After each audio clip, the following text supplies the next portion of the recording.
سری، اولیگزا، یورڈ، اونری، اس طرح کے بہت سافٹ ویئر بہت عجیب و غریب جن کی صلاحیتیں دن بدن بڑھ رہی ہیں۔ اس مخلوق کا نام آرٹیفیشل انٹیلیجنس ہے یا مصنوعی ذہانت۔ اس کی تعریف کچھ اس طرح بھی ہے کہ کسی جن کو قابو میں لانے کے مترادف ہے، اور بہت سے ماہرین اس جن سے ڈرا رہے ہیں۔ جس روز یہ جن بوتل سے باہر آ گیا تو اس وقت لگ پتہ جائے گا۔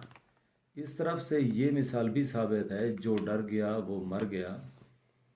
گوگل، ڈیٹا اور اس طرح کی بڑی کمپنیاں اے آئی کے شعبے میں دھڑا دھڑ سرمایہ کاری کر رہی ہیں،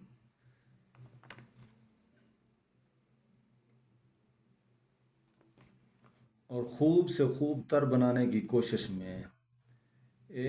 ایمول کی ورچوئل اسسٹنٹ سری ہو یا ایمیزون کے الیگزا، اس ٹیکنالوجی نے روزمرہ زندگی میں کئی آسانیاں پیدا کر دی ہیں۔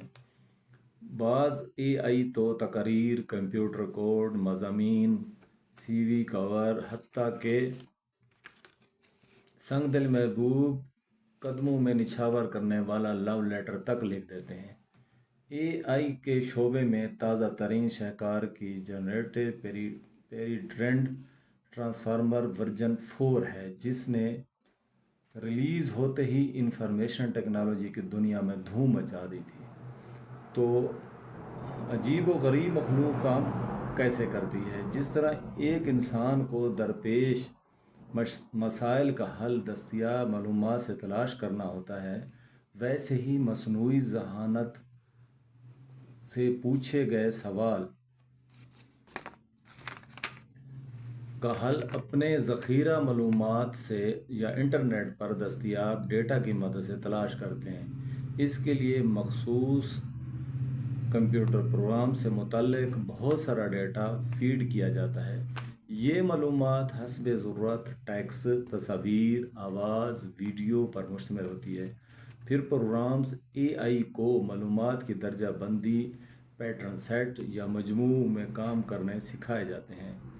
تصویروں کے ذخیرے میں سے انسانی چہروں والی تصویر کو کیسے الگ کرنا ہے، لکھے ہوئے جملوں اور کہے گئے الفاظ کے معنی میں اور فکروں میں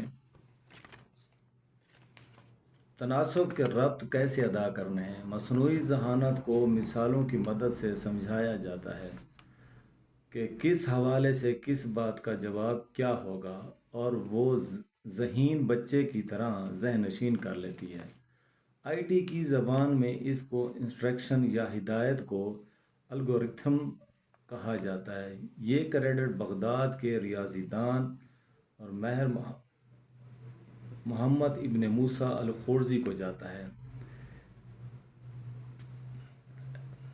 اے آئی کے ماڈلوں میں تازہ ترین جنریٹک کی مثالیں بھی ہیں۔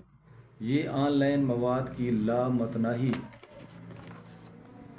ذخیرے سے خود سیکھتی ہے اور تحریر، تصویر کے ایسے نمونے پیش کرتی ہے یا کر سکتی ہے جس پر انسانی تخلیق کا گمان ہونے لگے۔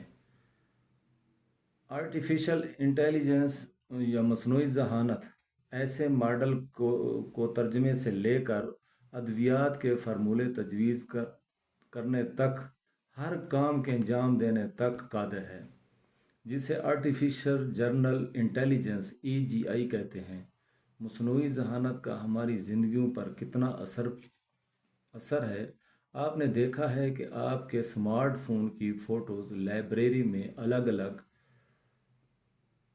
چیزیں ترتیب وار دی ہوئی ہیں۔ یہ سارا کمال AI کا ہے اور الگورتھم کا ہے، جو ان تصاویر کے معمولی فرق کو بھانپ کر اپنی ترتیب دیتی ہے۔ یہی فرق سینکڑوں چہروں میں ایک چہرے کی پہچان کرنے والی فیس ریکگنیشن کار فرما ہے۔ ایسی الگورتھم کی مدد سے میڈیکل اسکینرز ہمارے جسم کے ٹیومر اور ٹشوز کی نشاندہی کرتے ہیں۔ سیلف ڈرائیور کار الگورتھم کی مدد سے گاڑیوں میں لگے آلات اور ان سے ملنے والے ڈیٹا کو تیزی سے پروسیس کر کے ایکسیڈنٹ سے بچا لیتی ہے۔ ایسی کام کی چیز سے ڈر کس بات کا ہے؟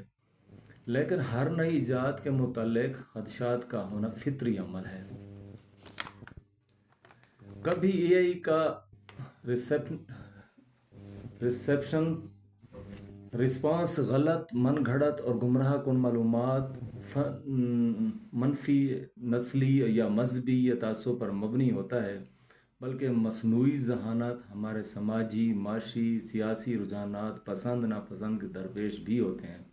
اس کی مدد سے ویب سائٹ اور سوشل میڈیا پر پوسٹیں اور ہماری دلچسپی والی پوسٹیں، اشتہارات ہمارے سامنے لاتے ہیں۔ 1 سال پہلے برطانیہ نے مصنوعی ذہانت کے سائبر اور